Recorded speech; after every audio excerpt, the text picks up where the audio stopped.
Il CEO di ATA parse satisfecho con il desarrollo di edizione di Eco-Infras in conferencia anual di turismo e Simang aqui na Aruba. Asna ela comenta ayer.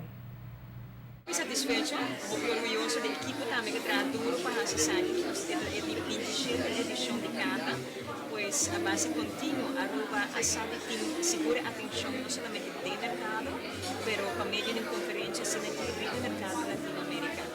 Y Latinoamérica año pasado hizo un crecimiento de 29%, año que con marzo nos tuvimos un crecimiento de 10%, pues un mercado, seguro mercado, no un reto, pero mercado no con oportunidades también. Y se me quiere reflejar también la cantidad de participantes hay. Y aquí seguro México, te voy a mencionar, pero también Bolivia, Ecuador, Paraguay y Uruguay.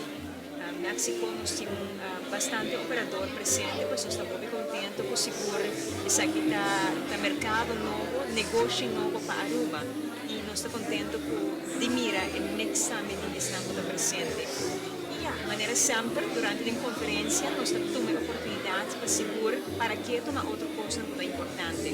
Nos muestra todo lo que Aruba tiene que ofrecer con nuevo, no solamente a nivel de producto Aruba, desarrollo aquí en las islas, pero también diferentes programas en ATA lanza, que dan más instrumentos para poder vender Aruba.